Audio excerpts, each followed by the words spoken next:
नमस्कार मंडळी, मी वर्षा पुन्हा एकदा तुमचं खूप खूप स्वागत करते आपल्या चॅनलमध्ये. जर तुम्हाला ही रेसिपी वर्षभर टिकवायची असेल तर हा व्हिडिओ शेवटपर्यंत पहा. इथे ना मी अर्धा छटाक अद्रक स्वच्छ पाण्याने धुवून घेऊन कोरड्या कपड्याने पुसून घेतली.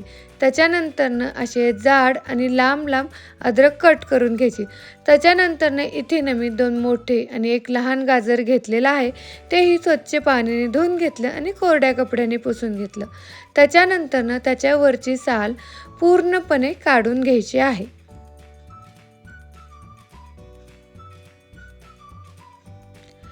इथे ना आपण गाजर कट करून घेणार आहोत. तर गाजर कट करताना एकच लक्षात ठेवायचं की थोडंसं जाड कट करायचं आहे. त्याच्याही लांब फोडी इथे मी कट करून घेत आहे.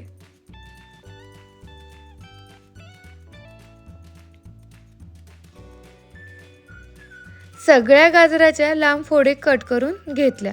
इथे ना मी पाव किलो पोपटी कलरची मिरची घेतलेली आहे. ही मिरची ना चवीला खूप छान लागते आणि जास्त ना तिखट नसते. तर असे लांब लांब कट करून घ्यायचे आहेत आणि एका मिरचीचे अशा पद्धतीने 2 भाग कट करून घ्यायचे आहेत.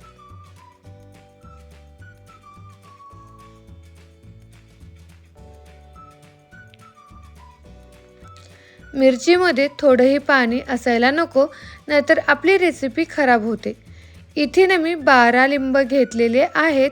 आता लिंब पण मिठाच्या पाण्याने स्वच्छ धुवून घेतले, कोरड्या कपड्याने पुसून घेतले आणि अर्ध्या लिंबाचं ना इथे मी 4 फोडी करून घेत आहे आणि एका लिंबाच्या 8 फोडी करायच्या. म्हणजे छोट्या छोट्या फोडी आपण कट करून घेणार आहोत.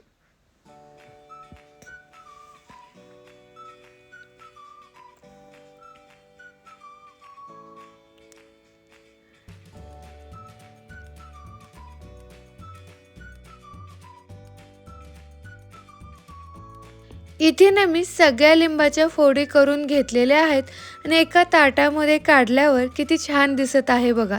आता तुम्हाला अंदाज आलाच असेल की मी काय बनवत आहे.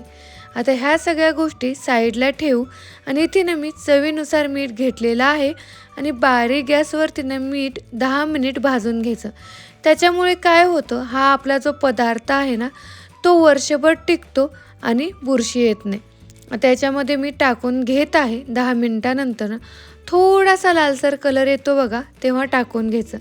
त्याच्यानंतरनं इथे मी मसाला बनवण्यासाठी 2 मोठे चमचे धने घेतलेले आहेत, 1 मोठा चमचा बडीशोप घेतलेली आहे, 1 चमचा ओवा घेतलेला आहे, 1 चमचा इथे मी जिरे घेतलेले आहेत, 1 चमचा इथे मी मोहरी घेतलेली आहे आणि त्याचबरोबर अर्धा चमचा इथे मी मेथीदाणा घेतलेला आहे. आता हे सगळं लालसर होईपर्यंत मीडियम गॅसवरती छान असं भाजून घ्यायचं आणि भाजल्यानंतर ना याचा खमंग असा वास सुटतो. गरम असेपर्यंतच लगेच मिक्सरमधून वाटून घ्यायचं, म्हणजे बारीक वाटलं जातं. आता हे सगळं ना याच्यामध्ये टाकून घ्यायचं. आता याला व्यवस्थित हलवता येणार नाही याच्यासाठी ना मी दुसऱ्या भांड्यामध्ये ना हे सगळं टाकून घेत आहे. आता हे दुसऱ्या भांड्यामध्ये टाकून घेतलेलं आहे. तर याला फोडणी द्यायची, म्हणजे तेल गरम करायचं. त्याच्यामध्ये ना हळद थोडीशी जास्त टाकायची, म्हणजे 1.5 चमचा इथे मी हळद टाकलेली आहे. त्याचबरोबर चिमूटभर हिंग आणि जे कलरचं आपलं लाल मिरची पावडर असते ना, काश्मीरी लाल मिरची पावडर, ते टाकलेले आहे. आता हे सगळं व्यवस्थित मिक्स केलं आणि थोडंसं कोमट झालं की याच्यामध्ये टाकून घ्यायचं. हे ना व्यवस्थित सगळं मिक्स करून घ्यायचं आहे आणि याला बुरशी येऊ नये किंवा जास्त दिवस टिकवायचं असेल ना तर 1 दिवस ना याला उन्हामध्ये ठेवायचं, म्हणजे आपलं मिक्स लोणचं कसलंच खराब होत नाही. तुम्ही एकदा हे मिक्स लोणचं नक्की ट्राय करा. बाय.